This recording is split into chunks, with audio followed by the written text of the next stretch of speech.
shoes that they've made for sale. Corey sees a free pair of shoes.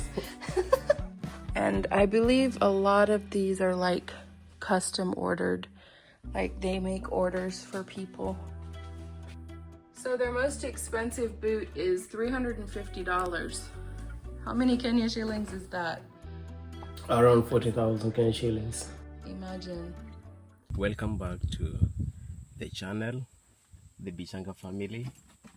And this morning we are living at our friend's place where we actually stayed for 2 nights.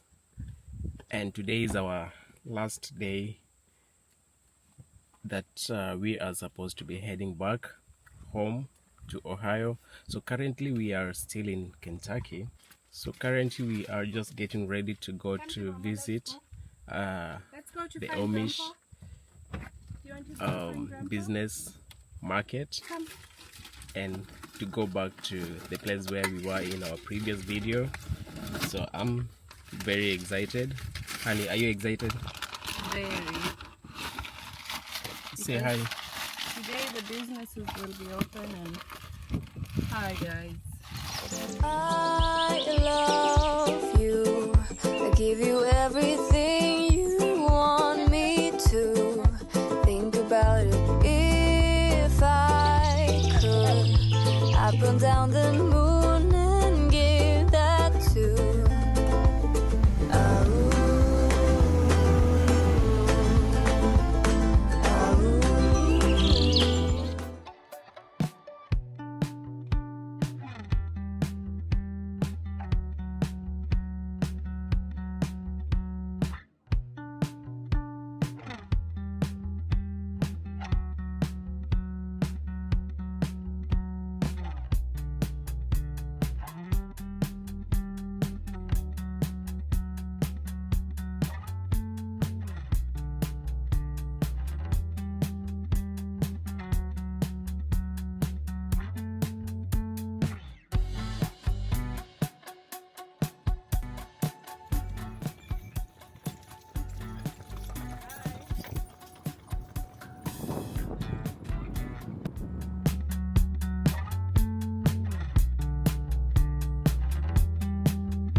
So guys, today we are back out here at the Vernon Community Amish, and we were here yesterday for a wedding and trying to get you guys a little glimpse into the Amish community here in Vernon.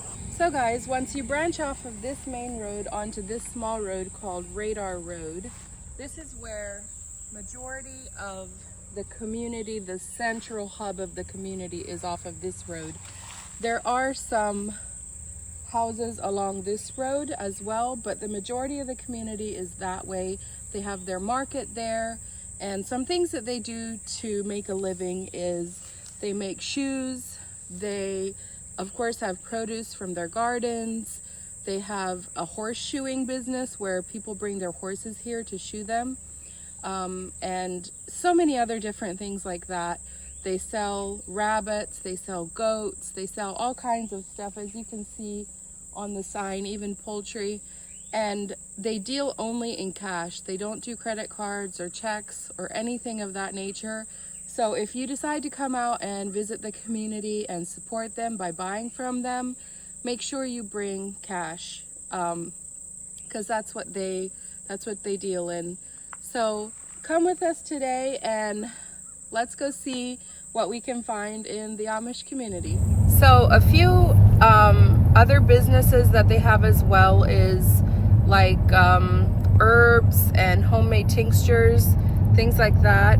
And I think they also have a store that used to do like palm reading, and I don't know if they did like is it called eye reading or I'm not sure. That's a little bit of a more of a controversial topic possibly with the Amish.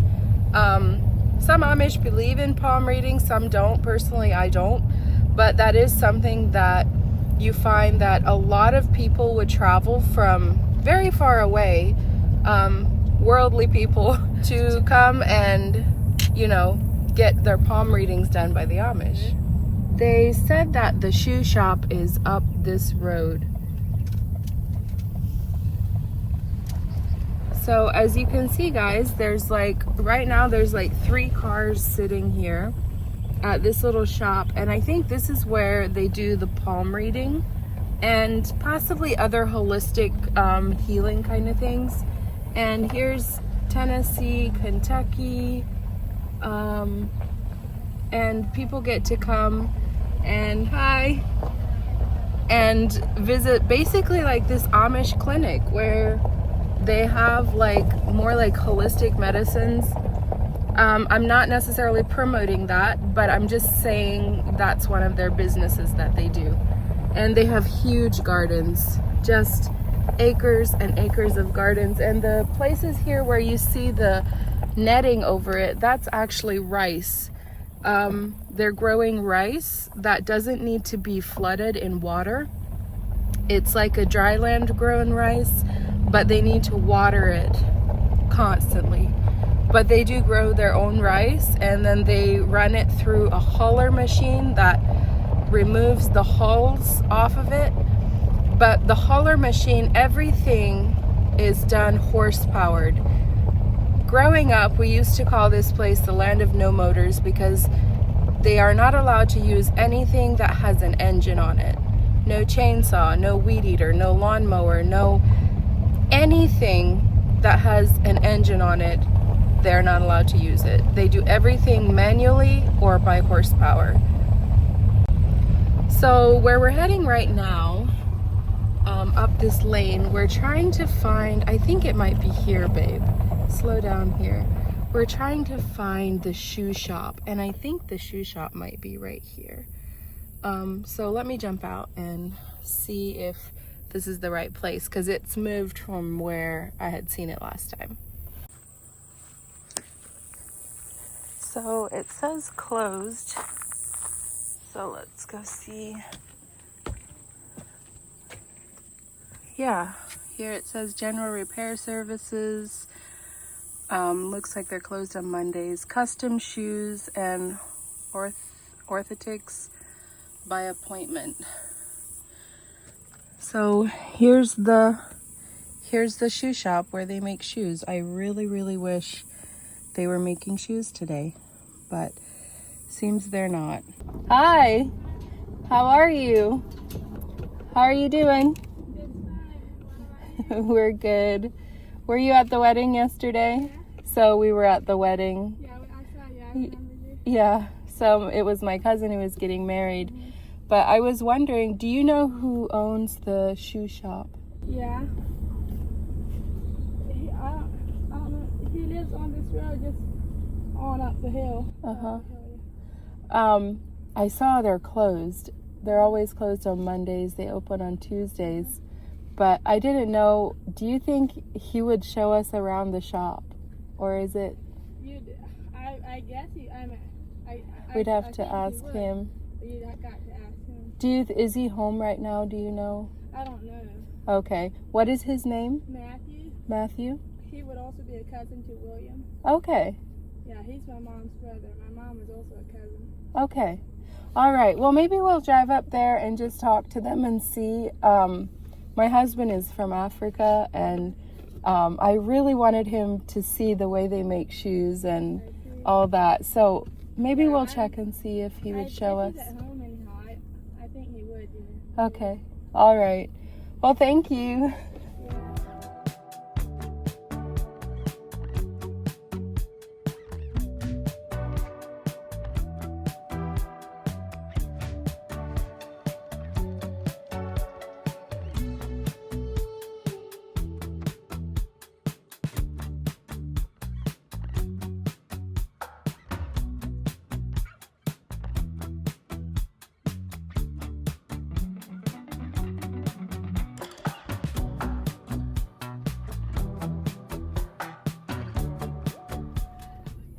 We're doing good.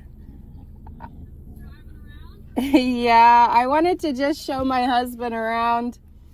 It's his first time here. So they were saying the guy that makes the shoes lives up here. And I wasn't sure. I know the shoe shop is closed today, but I would have loved to just show him the shop. Do you think that would be possible? Yeah, he's hitching up. He'll soon be done. Okay. You know where the shop is. It's just right down here on the way in. Right at the bottom of the hill. Okay. Yeah. All We right. can stop in there. Okay. All right. That would be good. Or are we holding you up from something? You're welcome to stop in there and go in, and then he'll go in when we get there. Is it unlocked? Yeah, it is.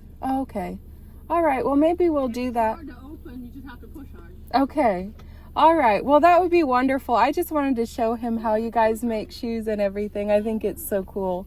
All right. Well, we'll do that, and then maybe we'll just wait for you guys down there. All right. Okay. Thank you.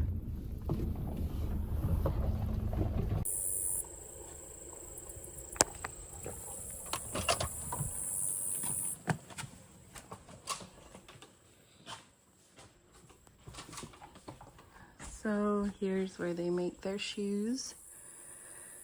Wow, they have a whole operation here. Here they have shoes that they've made for sale. Corey sees a free pair of shoes. But they're still looking so nice. I don't know why they are I don't know why they are free. I don't know. They have all kinds of boots and shoes, and here's like all their maybe sizes. Drew Harlow, that's his shoe size. It's like they carve them out of wood. Dudley Harness. They have all the different names. Silas Huber. Interesting. So a whole shelf full of different sizes. My dad got a pair of shoes made here once. They outlined his foot, and like these boots, these are made here. Here's more shoes that are made here.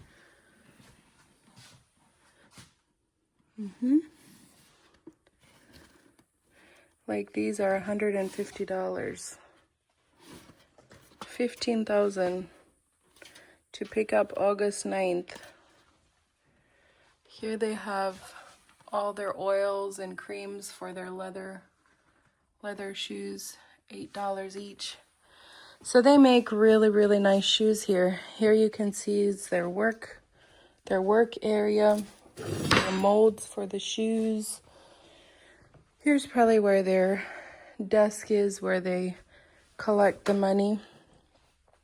Here you can see are like samples, orthopedic outlines for shoes. Little bits of leather. And here looks like wax or something.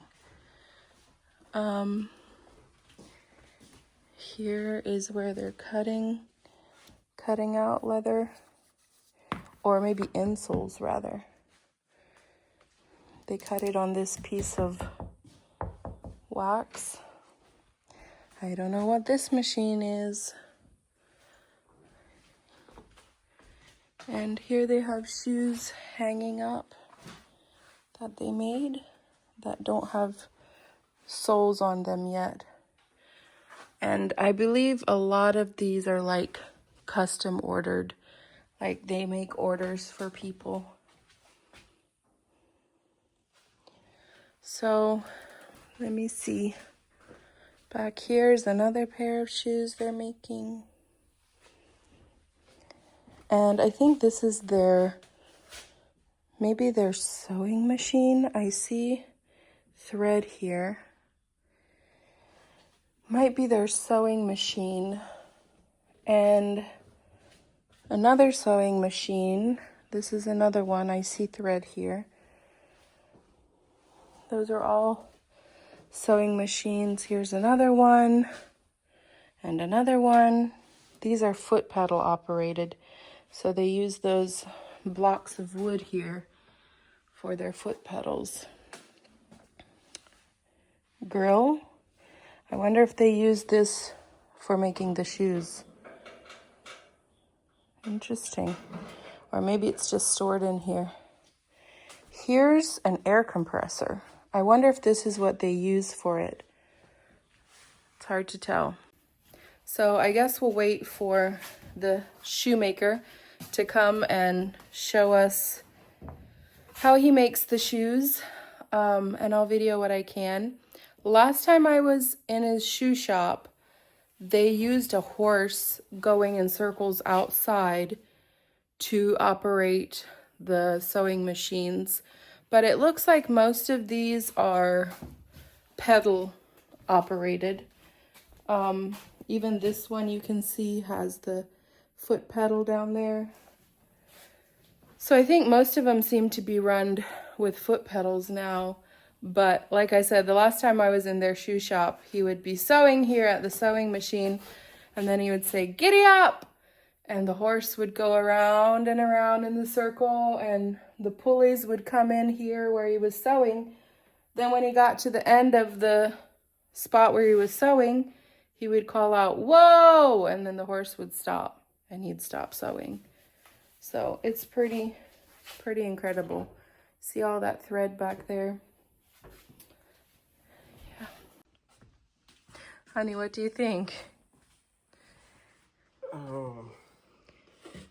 Do you know what this is? No. This is someone, have you ever seen those people in Kenya that they walk very crookedly because one leg is shorter than the other?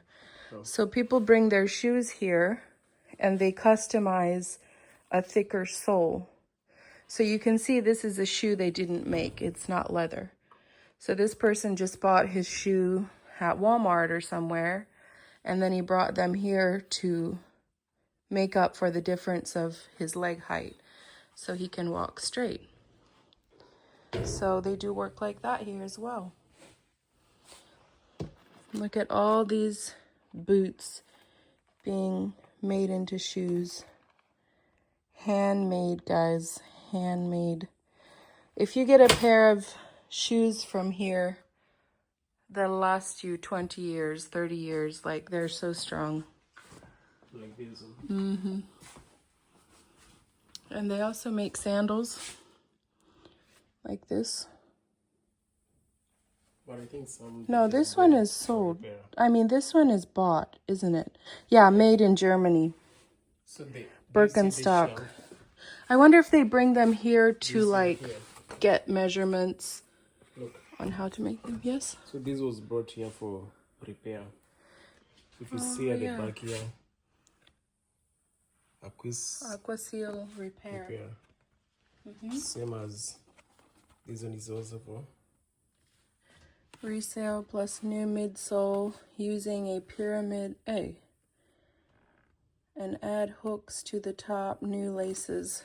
So they'll replace like these hooks, give them new laces. They'll it's used, but glue here. it was Often people will come here and buy shoes, and then they'll be able to bring them back for repair. Like this one built up 1.6 centimeters. So that means they put an extra layer on here. They really, gives their height. yeah, like maybe if, you know, some people's legs aren't the same length. And then when they're walking, it can affect their back and their hips and everything. So they help out people like that. Awesome. So here you can see their prices. These prices include the hot dip. Custom boot prices, slip-on work boots, $350. 10-inch lace-ups. I think you guys can read all those prices. Note, any of these boots ordered with a sole requiring a nail-on or stacked heel will cost $25 to $50 more than the listed price.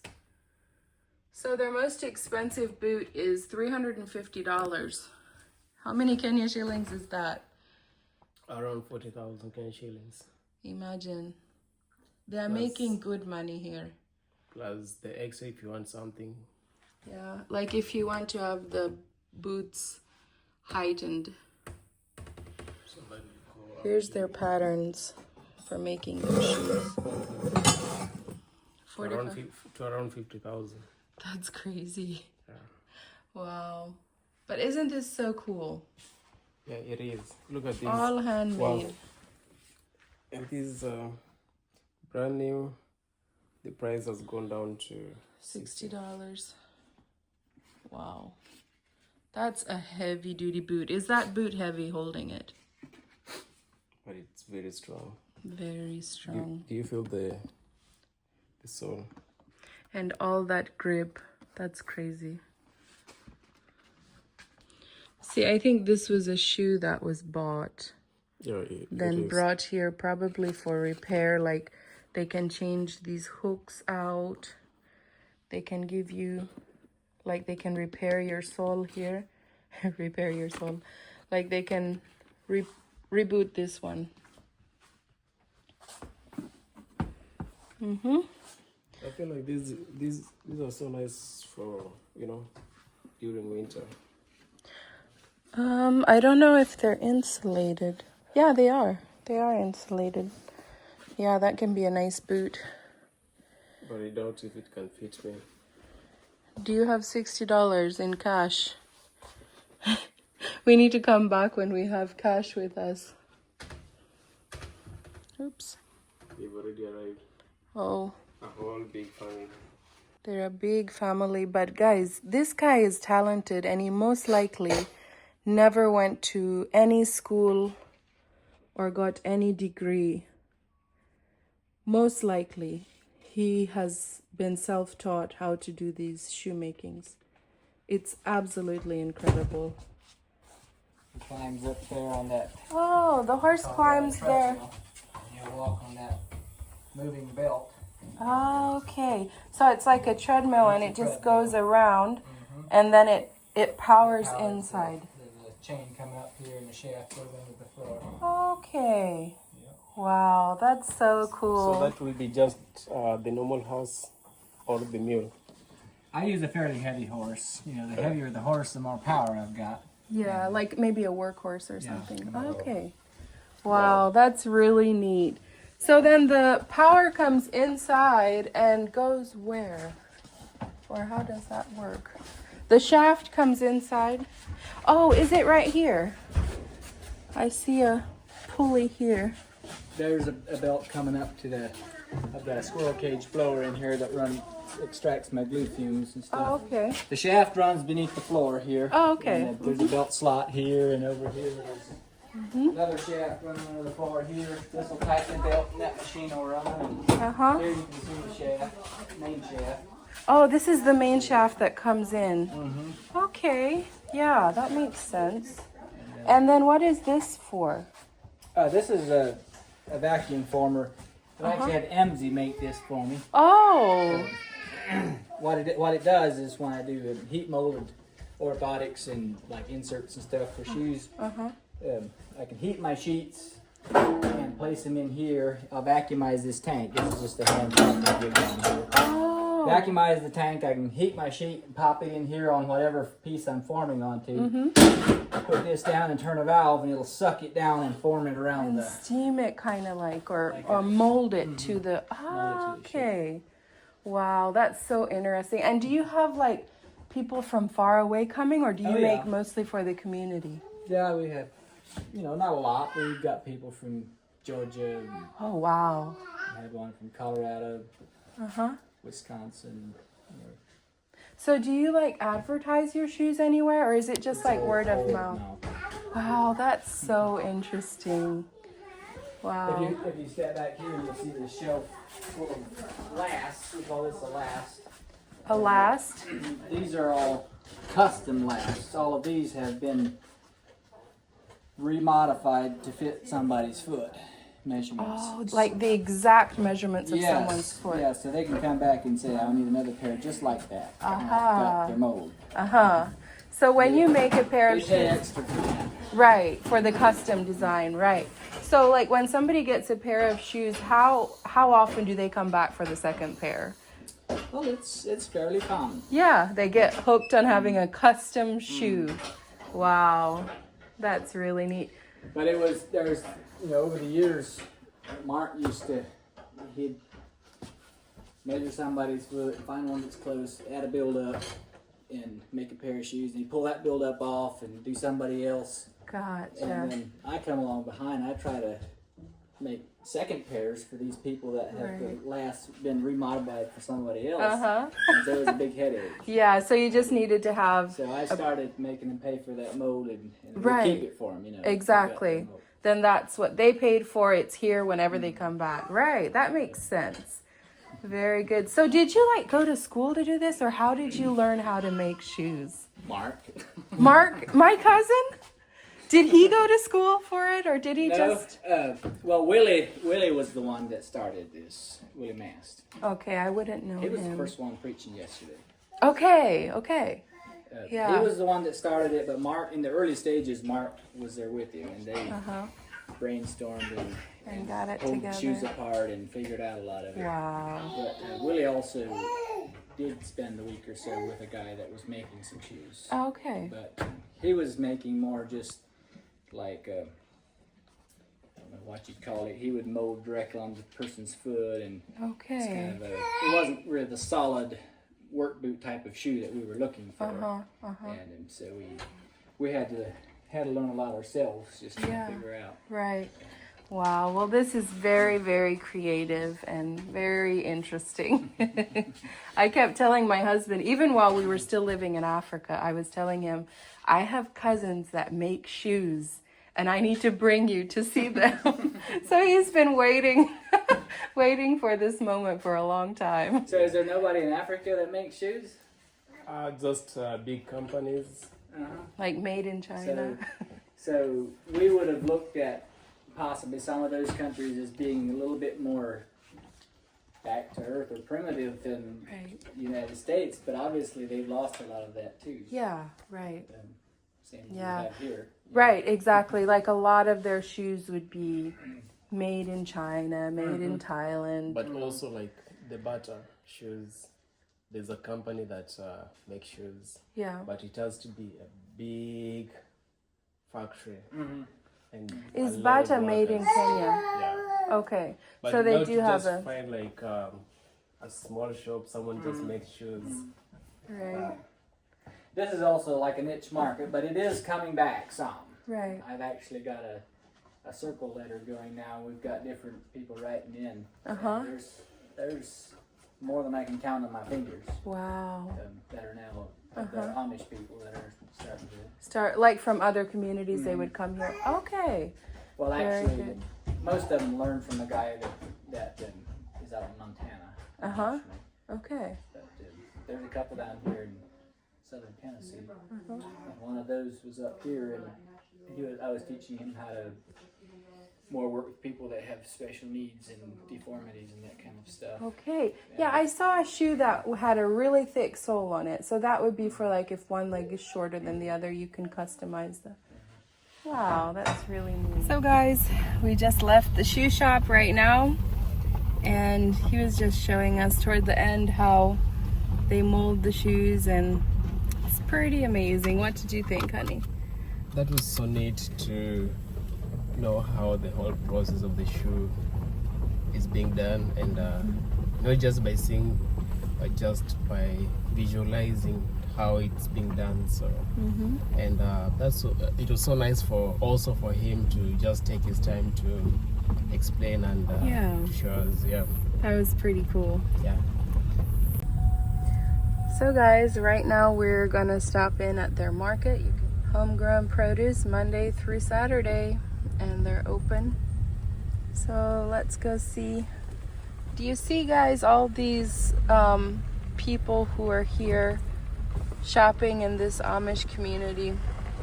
Like, that car is from Tennessee. This one is from Florida. And another one from Tennessee. People come from near and far. You know we are close to the border. Of Tennessee, right? Yeah, it's just a few miles. So let's go see what they have in their market.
So guys, Corey also added a sourdough homemade loaf of bread. We have some cookies. I'm really excited about this because I know it's homemade. Yeah.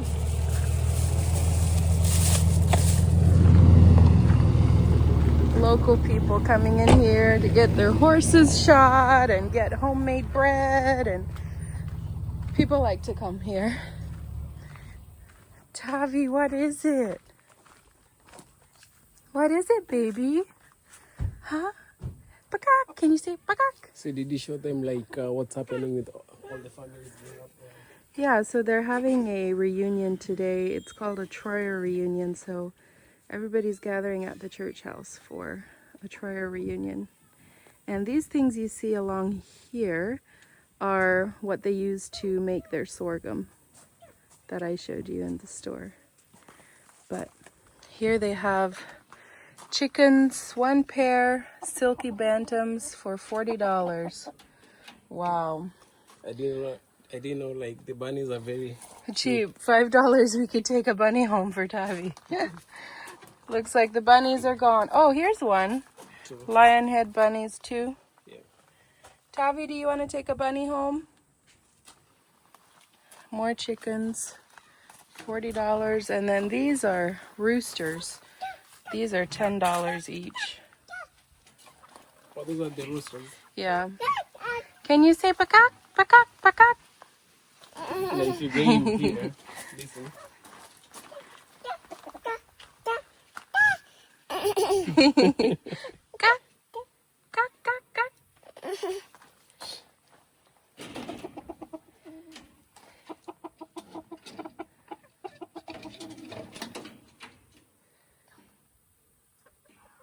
are they saying?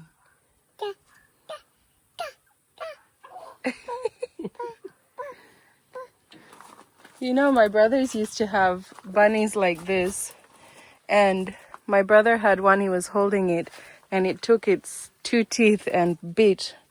And up to date, if you look on Okelo's arm, he has like a big scar where the bunny took a chunk of meat out of his arm. What? It bit him. Wow. But they're usually friendly. So guys, they don't have their washrooms. They're not allowed to have their washrooms in the house.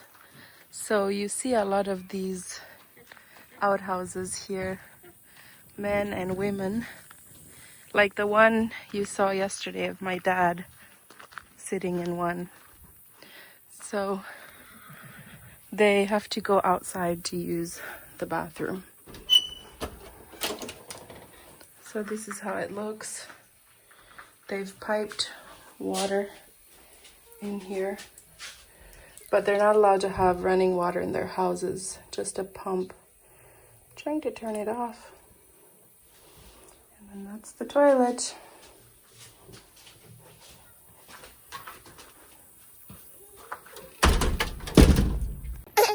Taavi, did you know we're going to go see the lake?